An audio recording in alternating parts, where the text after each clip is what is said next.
저희 책 술술 풀리는 내 인생 205쪽에 있는 내용을 바탕으로 방송을 하도록 하겠습니다. 그럼 첫째 이야기를 한번 읽어보도록 하겠습니다. 사람들은 나름의 지식을 짜내어 가장 큰 이득을 보려 하지만 만물이 궁극에는 득도 손해도 없는 하나임을 모른다. 그래서 만물의 이득과 손해를 구별하여 최대 이득을 취하려고 자신의 마음을 쉼 없이 들볶는다.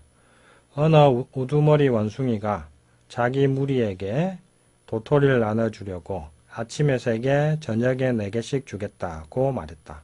그러자 모든 원숭이들이 발끈 화를 냈다. 그래서 다시 그러면 아침에 4개, 저녁에 3개씩 주겠다고 했더니 모든 원숭이들이 밝게 웃으며 기뻐했다고 한다. 이게 조삼모사의 원래 출전이 되는 내용입니다. 조삼모사라는 말 많이 하죠. 근데 우리는 사실 조삼모사 항상 넘어갑니다. 조삼모사, 아침 3개, 저녁 4개죠.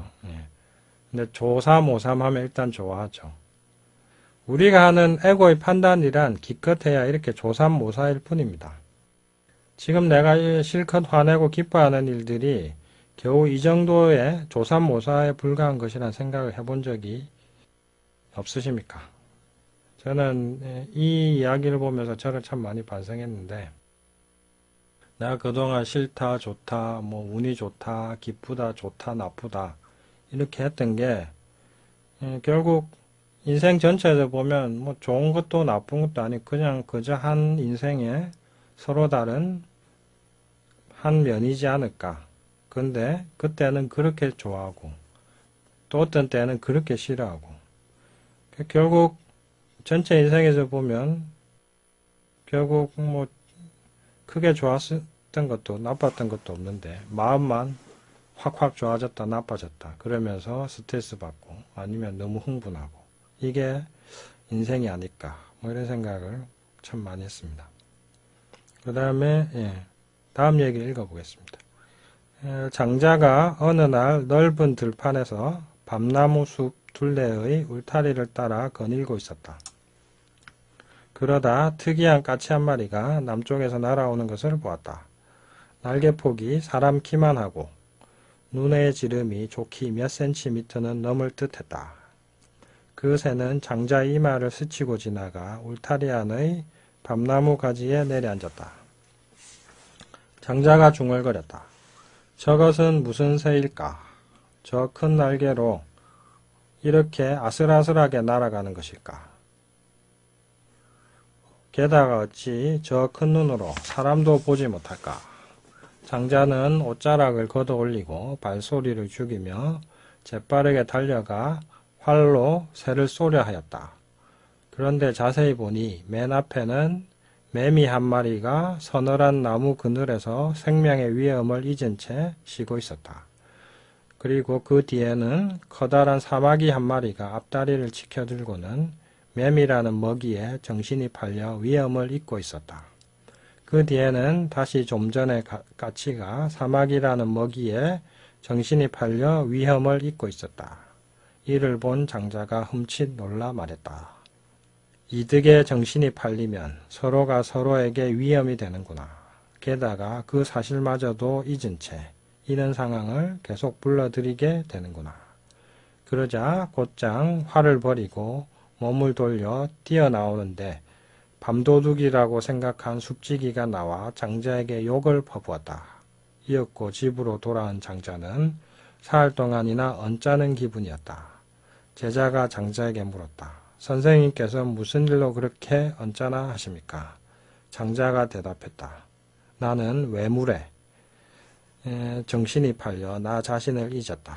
다른 외물에 정신이 팔린 외물에 나 스스로 정신이 팔렸고 그 외물은 다시 다른 외물에 정신이 팔려 이렇게 모두 스스로를 잊고 있었다. 세상과 나의 이런 모습이 너무 언짢은 것이다. 이 마지막 말이 참 명언인데 우리는 서로 이득에 정신이 팔려서 서로 망가지고 있는 줄 모르는 줄 모릅니다.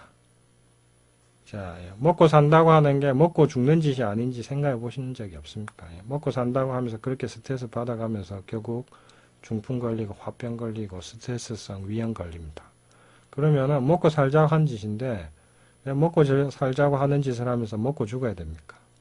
이게 참 인생의 이게 참 안타까운 점인데 이 세상 거의 대부분의 사람들이 먹고 살려고 하는지 먹고 죽으려고 하는지 모르는 짓을 하고 있습니다. 장자는 그걸 지금 여기서 적나라하게 얘기해 주는 겁니다. 그래서 또 이 얘기 보면서 또 재밌는 건 장자라는 책은 이게 가식이 없습니다. 장자가 스스로 실수했던 것도 적어놓고 장자가 스스로 틀렸던 것도 적어놓습니다. 소위 경전이라고 하는 것은 다른 기타 경전에 한 것은 아주 위대하고 좋은 것만 쫙 적어가지고 그 교주가 되는 사람이 일체의 그 틈도 없는 것처럼 그려져 있는데 장자는 자신의 실수도 자신의 모자란 부분도 그냥 웃으면서 다 적어놓고 그것을 다 보여줍니다. 그것이 진정 장자의 자유로움이 아닐까 저는 이렇게 생각합니다. 장자는 사람들이 자신을 존경해 주기를 바라지도 않고 이해해 주기를 바라지도 않습니다. 그리고 장자는 존경받아도 그만이고 비판받아도 그만입니다. 장자는 자기 스스로 타인의 평가에 상관없이 자유롭기 때문입니다. 그것이 또한 장자의 매력이기도 합니다. 세상에 많은 사람들이 돈이나 명예와 같은 이득에 정신이 팔려서 정작 더 중요한 것, 즉 목숨이나 참나를 잃고 있다고 생각해 본 적이 없으십니까? 장자도 잠시 그랬을진데 바로 이것이 대부분의 인간과 세상의 모습이 아닐까 그런 생각이 듭니다. 그래서 정신 팔리지 말고 소중한 것을 먼저 찾아야 되지 않을까 이런 생각도 듭니다. 또 이것과 관련해서 드는 생각이 있는데 제가 한 번씩 장기를 두면 장기나 바둑에서 또 재밌는 게 많이 생기는데 훈수 둘 때는 잘 보이는데 자기 하면 잘 안 보이잖아요. 그게 왜 그러냐? 내가 장기와 바둑 둘 때는 내가 따먹을 것만 보이거든요. 남이 나를 어떻게 따먹을까는 안 보입니다. 그래서 욕망과 집착을 갖게 되면은 어떤 일이 생기냐? 역설적으로 내가 원한 것을 얻지 못하고 다 뺏기는 경우도 생깁니다. 심지어 내 목숨마저 뺏기는 경우가 생깁니다. 왜냐, 욕망과 집착을 갖게 되면 되게 시각이 단선적으로 되고 내가 얻을 것만 자꾸 생각하거든요. 그래서 결국 다 뺏기게 되는 거죠. 그게 이제 장기와 바둑 둘 때 보면 아시잖아요. 나 요거 따먹으면 이기겠지 생각했는데 상대방은 나의 패를 읽고서 내가 생각하지 못했던 것을 따먹습니다. 그래서 결국 장기와 바둑을 지게 됩니다. 그래서 욕망과 집착으로부터의 자유는 더 큰 내가 원하는 것을 더 확실하게 얻는 방법이 되기도 합니다. 집착하지 않을 때 내가 원하는 것을 더 얻게 되거든요. 그 다음 얘기 또 읽어보겠습니다. 국경의 요새 가까운 곳에 점을 잘 치는 노인이 살고 있었다. 어느 날 그의 말이 이유도 없이 도망하여 오랑캐 땅으로 들어갔다. 사람들이 한순간에 말을 잃게 된 노인을 위로하자 그 노인이 말했다. 참고삼아 말씀드리면 옛날에 말이라는 것은 지금의 자동차와 같은 수준이었습니다. 그러니까 말을 잃었다는 것은 차를 도둑질 맞은 거하고 거의 비슷하죠. 그리고 옛날에 우리나라도 한 20, 30년 전에 소 한 마리 있으면 그거 팔아서 대학 등록금 내고 그랬잖아요. 그러니까 얼마나 재산입니까? 농경사에서 소와 말은요 가장 큰 재산입니다. 자, 그걸 이해하셔야 됩니다. 우리 개념에는 말이 별 중요한지 잘 모르겠지만, 자, 그래서 쉽게 얘기해서 고급 자동차 한 대를 잃어버린 거죠. 그러니까 노인을 위로하죠, 당연히 사람들이. 그러자 노인이 말합니다. 이것이 어찌 꼭 나쁜 일이라고만 하겠는가? 몇 달이 지난 뒤 그 말이 오랑캐의 준말을 이끌고 돌아왔다. 사람들이 기뻐하며 이 일을 축하하자 그 노인이 말했다. 이것이 어찌 꼭 좋은 일이라고만 하겠는가? 그의 아들이 말타기를 좋아하여 이 말들을 타다가 떨어져서 다리가 부러졌다. 사람들이 다 위로하자 그 노인이 말했다. 이것이 어찌 꼭 안 좋은 일이라고만 하겠는가? 그리고 1년이 지나자 오랑캐들이 요새로 크게 공격해 들어왔다. 장정들은 모두 나가 활을 당겨 싸웠다. 요새 가까이에 사는 사람들 중 10명 중 9명은 죽었다. 그런데 아들은 다리가 낫지 않아 싸우지 않았기 때문에 부자가 모두 무사했다. 그러므로 복이 재앙이 되기도 하고 재앙이 복이 되기도 하여 인생의 변화는 끝도 알 수 없고 그 깊이도 다 잴 수가 없다. 이 마지막 문장이 참 명언인데, 이건 그 회남자에 나온 얘기입니다. 회남자 인간훈인가? 거기 나오는 걸 제가 기억하는데, 회남자도 장자처럼 이제 도가 계열의 서적이죠. 이게 이제 바로 세용지마라는 글의 원전이 되는 출전이 되는 부분이죠. 세용지마는 회남자에 나온다는 것은 이번 기회에 잘 알아두십시오.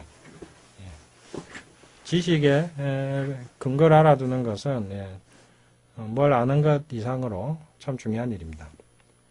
그 원문이 그 207쪽에 보면 맨 마지막 줄에 나오죠.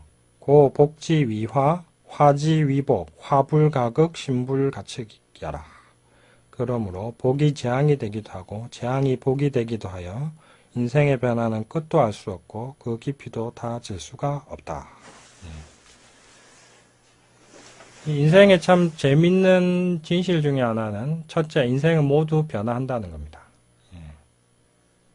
두 번째, 인생에서의 변화는 종종 반대로 진행되기도 합니다. 예를 들면 이런 겁니다. 옛날에 좋았던 게, 처음에 좋았던 게 시간이 지나면 나쁜 게 되기도 합니다. 나쁘던 게 시간 지나면 좋아지기도 합니다. 그래서 인생에 관해서는 뭐 크게 두 가지를 설명드릴 수가 있을 것 같습니다. 첫째, 모두 변화한다. 2번, 두 번째, 인생에서는 좋은 것이 나빠지기도 하고 나쁜 것이 좋아지기도 한다. 저는 방송하면서 종종 그 모든 고난에는 숨겨진 선물이 있다. 이런 얘기를 많이 했는데 고난을 고난으로만 받아들이면 그 선물을 찾지 못합니다. 그래서 고난 속에서 숨겨진 선물 찾는 게 진정 삶을 현명하게 살아가는 방법입니다.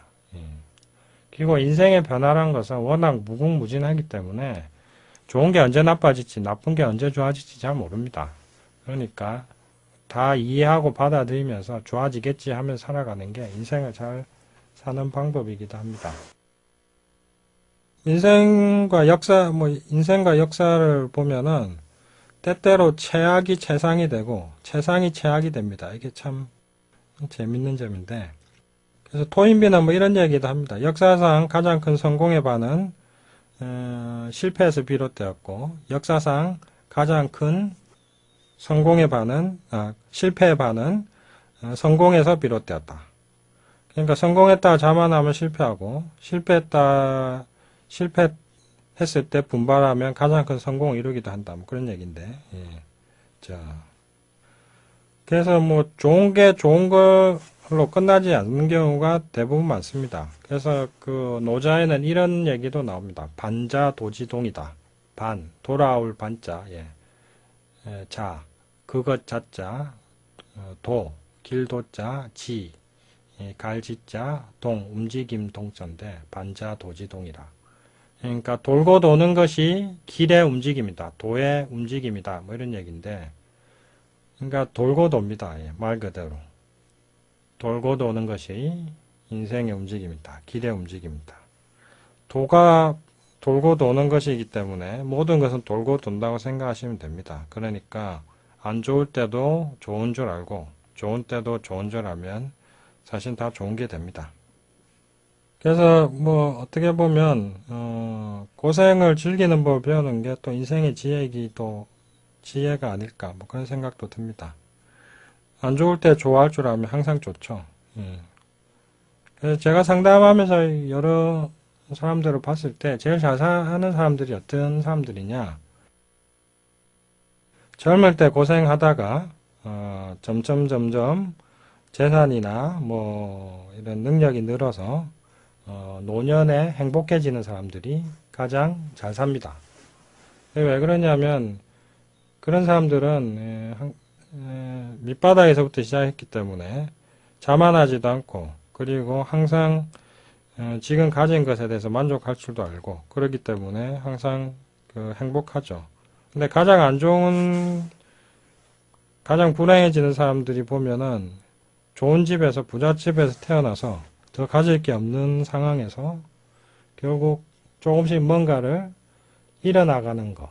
그게 이제 가장 불행해지는 것 중에 하나라는 것을 이제 상담하면서 많이 느끼는데, 실제로 그런 일이 있었습니다.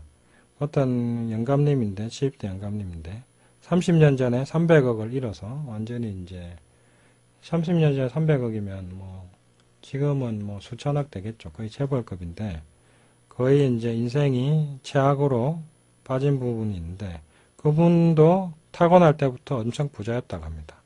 처음에 부자였는데, 나중에 가난해지니까 참 괴롭죠. 예. 그래서, 가장 좋은 행복은 젊어 고생이 노년의 행복이 아닐까 뭐 이런 생각이 듭니다. 고생을 고생으로 여기지 않는 게 어쩌면 또 가장 큰 행복이기도 하겠죠.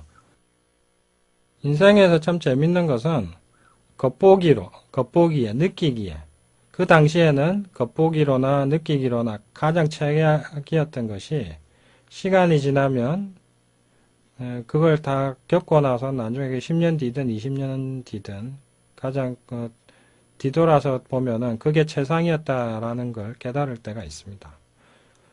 그러니 지금 내가 힘들고 어렵다면 이게 다고 이건 고생일 뿐이라고 단순히 생각하고 판단하는 그런 오류는 범하지 않는 게 좋습니다. 그게 언제 어떻게 숨겨진 선물을 나한테 줄지 모릅니다. 그리고 이제 고생할 줄 아는 게 저는 가장 큰 미덕이라고 생각하는데 모든 것은 스스로 고생할 줄 알 때 뭐 얻을 수 있는 거라고 저는 생각을 합니다. 고생은 어떤 미덕이 있느냐? 고생은 일단 첫째 나를 단련시킵니다. 두 번째 고생은 나의 능력을 끌어냅니다. 가난해져 봐야지 돈 버는 능력이 생깁니다. 예. 그리고 돈 버는 게 필요한 줄 알고. 예. 그래서 고생은 한 인간을 단련시키는데 가장 좋은 방법이기도 합니다. 그러니까 고생을 너무 고생이라고 생각하고 좋은 것에 너무 좋은 것만 바라고 좋은 것에 입장한 태도는 오히려 내 인생을 망치고 나를 불행하게 할 수도 있습니다. 인생은 어떻게 보면 역설입니다. 좋은 게 좋은 줄 알기 위해서는 안 좋은 것도 경험해 봐야지 됩니다. 안 좋은 것, 좋은 걸 모두 경험했을 때 진정 좋은 걸 알게 됩니다. 그러니 좋은 것만 좋다고 하면서 좋은 것에 좋은 것만 바라고 좋은 것만 집착하게 되면 결국 인생 자체가 안 좋아집니다. 그게 이제 장자가 얘기해 주는 것이기도 하죠. 그래서 최상의 행복은 사서 고생하고 고생하는 것을 즐기는 법을 배우는 거. 이게 아닐까. 이런 생각도 듭니다. 그래서 부모님들 보면은, 제가 보면 그 상담하면서 느끼는 건데, 자식들 고생 안 시키겠다, 뭐 이런 얘기 참 많이 하는데, 저는 저희 부모님한테 감사하게 느끼는 건 저를 고생시켰다는 거. 예, 대단히 역설적인데, 저는 부모님 때문에 어떻게 보면 경제 어렸을 때부터 부모님 몸도 많이 아프고 경제적으로도 여력이 없으신 분들이었기 때문에 이것저것 고생을 하게 됐는데, 근데 제가 그 고생을 안 했더라면 제가 지금 이렇게 공부를 했을까? 이렇게 능력이 생겼을까 하는 생각이 듭니다. 그래서 그때 고생할 때는 그게 최악인 것 같았는데 지나고 나서 보니까 그 고생이 가장 최상의 선물이었다. 이걸 깨닫게 됐습니다. 그래서 그 당시에는 최악이었던 게 시간이 지나면 참 최상이 되는 것들이 너무 많구나. 그래서 요즘에는 안 좋아도 이것이 어떤 선물이 될지 모른다 라는 생각을 하면서 마음을 한 수 판단을 접습니다. 그리고 그냥 편안하게 가집니다. 잘 되는 일은 잘 되어서 좋아하고 안 되는 일은 안 되는 대로 이게 숨겨진 선물이 있을지도 모른다 라는 생각을 하게 됐죠. 제가 어렸을 때 아버지 어머니가 엄청 많이 아프셨는데 그래서 얼마나 사실까 이런 고민도 참 많이 했었는데, 그런데 그것 때문에 저는 어떻게 보면 난치병을 치료하는 것까지 하게 된 거죠. 제가 부모님이 건강하셨고 하셨더라면은 감히 난치병에 도전하거나 이걸 치료해 보겠다는 생각 안 했겠죠. 그래서 그 경험들이 저를 어떻게 보면 훌륭한 의사로 만들어 주었습니다. 그리고 뭐 부모님이 경제적으로 여력이 없었던 것 때문에 저는 돈을 벌어야 되는구나 하는 자각을 하게 됐고, 그래서 뭐 돈 버는 법에 대해서도 공부를 많이 했죠. 고통과 고난이란 것은 어떤 면에서는 참 선물입니다. 그게 없었더라면 저는 제 능력을 발휘할 기회를 갖지 못했을 겁니다. 그래서 돌아보면은 고생을 뭐 적게 한 건 아니다라는 생각이 들면서도 그 고생한 것 때문에 내가 이만큼 발전했다라는 생각이 들어서 저를 고생시켜준 뭐 부모님이나 세상에 상당히 감사한 마음까지도 듭니다. 그래서 저는 앞으로도 사서 고생할 생각으로 담담하게 생각하고 있습니다. 그래서 이것과 관련해서 EFT를 해보도록 하겠습니다. 손날 좀 두드리면서 나는 지금 너무 손해보는 것이 아닐까 억울해하지만 마음속 깊이 진심으로 나 자신을 이해하고 받아들입니다. 나는 지금 너무 손해보는 것이 아닐까 억울해하지만 마음속 깊이 진심으로 나 자신을 이해하고 받아들입니다. 나는 지금 너무 손해보는 것이 아닐까 억울해하지만 마음속 깊이 진심으로 나 자신을 이해하고 받아들입니다. 그 다음 연상억으로 가겠습니다. 이건 208쪽에 있습니다. 머리에서부터 지금 이 일이 손해가 아닐까 눈썹 이 상황이 손해가 아닐까 눈가 나는 끊임없이 계산한다. 눈밑 이런 마음이 바로 에고다. 코밑 하지만 에고는 진정한 이득을 모른다. 턱 세상 만사 세옹지마라고 하듯 쇄골 복이 재앙이 되기도 하고 옆구리 재앙이 복이 되기도 한다. 다시 머리 인생의 변화는 그 끝도 모르고 눈썹 깊이도 다 잴 수가 없다. 눈가 그저 마음 비우고 있는 그대로 누리다 보면 눈밑 저절로 다 이루어지는 법이다. 코밑 그저 마음 비우고 턱 있는 그대로 누리다 보면 쇄골 저절로 다 이루어지는 법이다. 옆구리 저절로 다 이루어지는 법이다. 자, 그 다음에 뭐 화건을 해보겠습니다. 손날 좀 두드리면서 해볼까요? 삶 자체가 축복이고 이 우주가 선물이다. 그저 있는 그대로 받아들이는 것이 잘 사는 비결이다. 삶 자체가 축복이고 이 우주가 선물이다. 그저 있는 그대로 받아들이는 것이 잘 사는 비결이다. 삶 자체가 축복이고 이 우주가 선물이다. 그저 있는 그대로 받아들이는 것이 잘 사는 비결이다.